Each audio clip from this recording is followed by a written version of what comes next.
Hi, thanks for joining us for another episode of Patrons and Partnerships.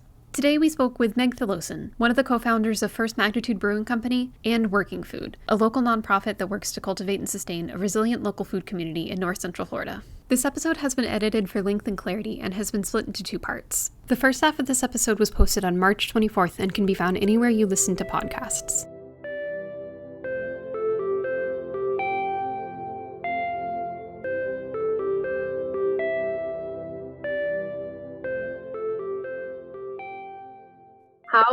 How has Working Food handled COVID?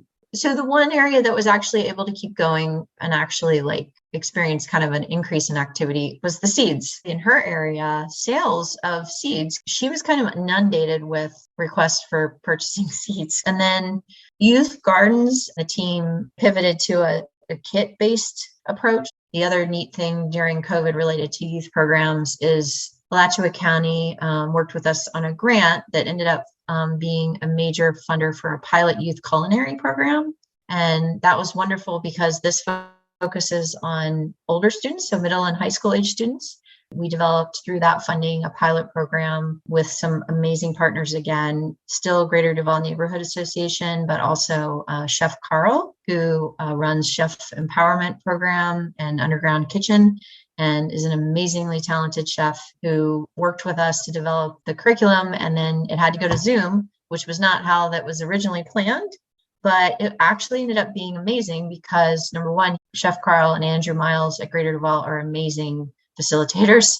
So you had these students in their own kitchens at home come on, I think it was twice a month. It wasn't just like a 1 or 2 time thing. It was 18 months plus of program of continuous work with them. And they cooked and plated these absolutely amazing 3-course, beautiful meals, thanks to Chef Carl and Andrew being able to be just so talented and patient. Managing that through Zoom, as you can imagine, and each student in their own kitchen was incredible. And the nice unintended benefit of that was that their families, they were all coming through at times too. It was a shared experience. And then we also, through Jessie Wilson, who's our program lead, and Jenna with Working Food, they worked with Carl to develop the plans, the menus, and then they would go and source all the ingredients and they would prep it at Working Food's kitchens and then deliver it to each student's house.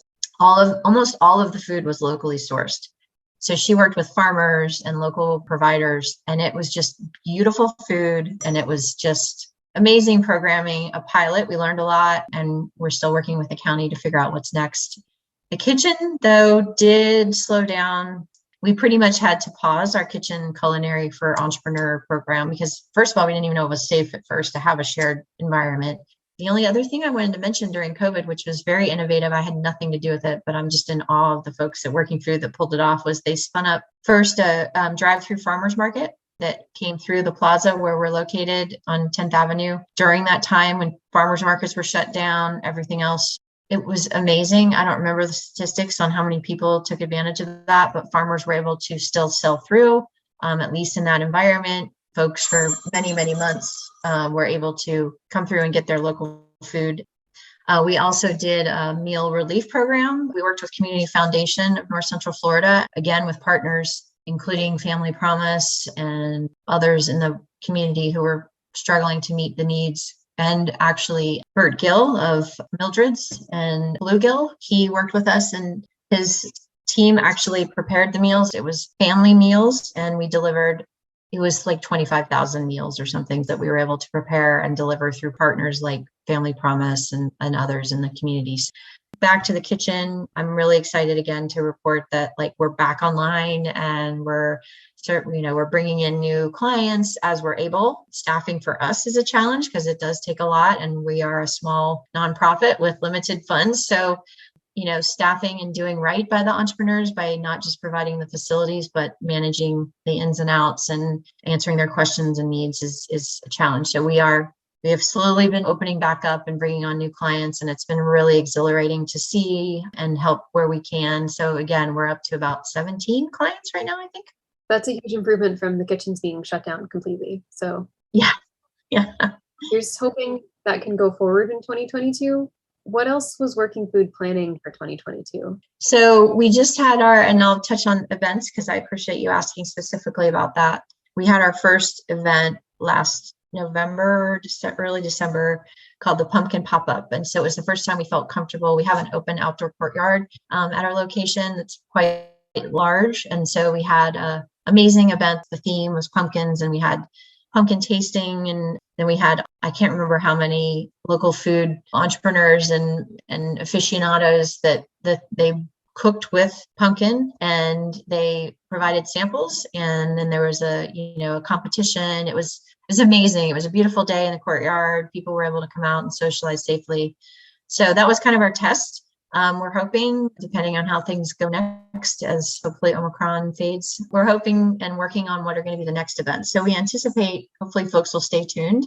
You can go to workingfood.org, and there's a newsletter option if you are inclined to sign up for our newsletter. But hopefully you can stay tuned if anyone's interested, because we are going to either have a series of similar events, maybe smaller, but similar type in our courtyard to feature local food and entrepreneurs, or our marquee event had been something we call the Local Food Awards. So pre-COVID, every May we would host and we would honor somebody in the local food system that's been a real, cultural champion or important in the local food system scene.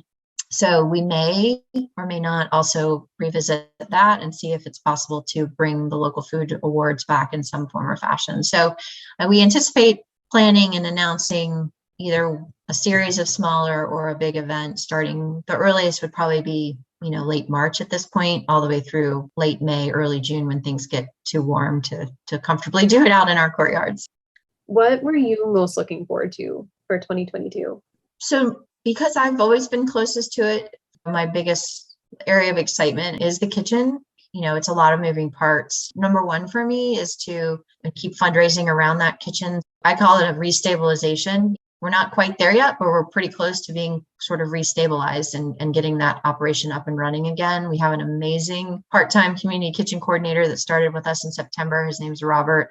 So I'm really, number one, most excited to hopefully keep that running and carefully growing. The next would be, since the first county grant for the pilot of the youth culinary program has ended, through our own funding, we've created a bridge with the same group of students, because our approach is to try and establish continuity as much as possible and keep with them as much as they want to keep with us. And so my next biggest excitement / concern is to try and make sure we find the funding so that come the summer and fall, we can keep that programming going in a high quality way. The city and county have a lot of American Rescue Plan funds that they're about to figure out how they're going to disperse. And we believe that kitchen and working with students fits that COVID relief area big time in terms of local impact. The city and county are hopefully very literally about to start dispersing that money. For us, again, as a small nonprofit, is always watching our budget carefully.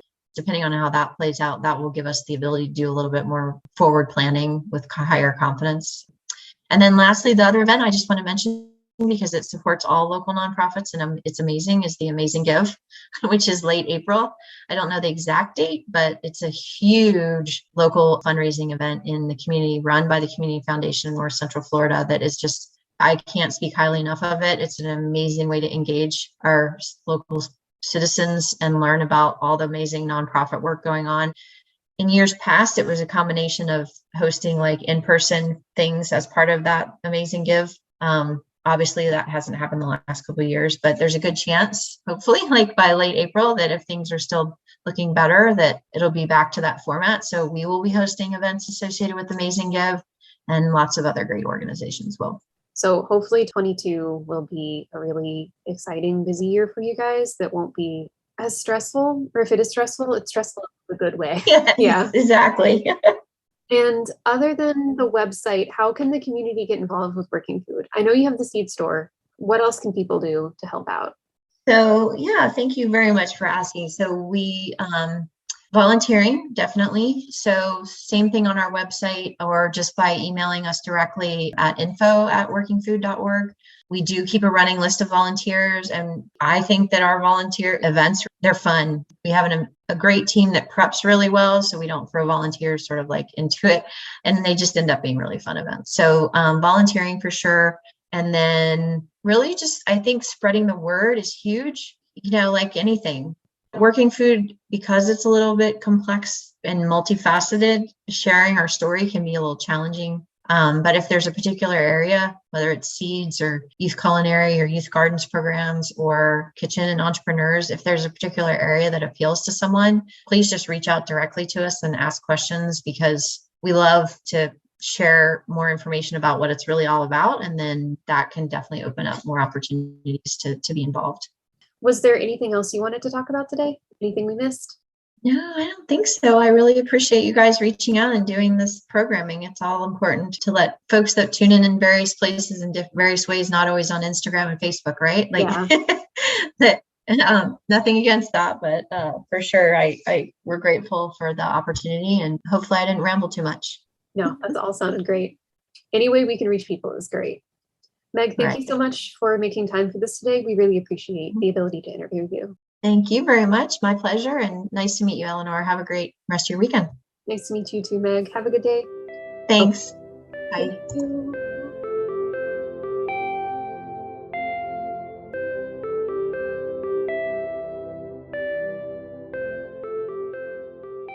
Thanks for listening to Patrons and Partnerships. If you know of an individual or organization you'd like to recommend for an interview, email us at lpsfprogram@gmail.com. To listen to more episodes, find us on Apple Podcasts, Stitcher, or Spotify. And be sure to check out the Alachua County Library on Spotify while you're there for chill playlists to read to, handpicked by our librarians. The Spring Teen Art Show is open for submissions. Teens aged 16 to 19 are encouraged to submit their work up until April 15th for the chance to see their art displayed on our website or hung on the HQ gallery wall. More information, including entry forms, can be found online at aclib.us/events. Have you heard the news?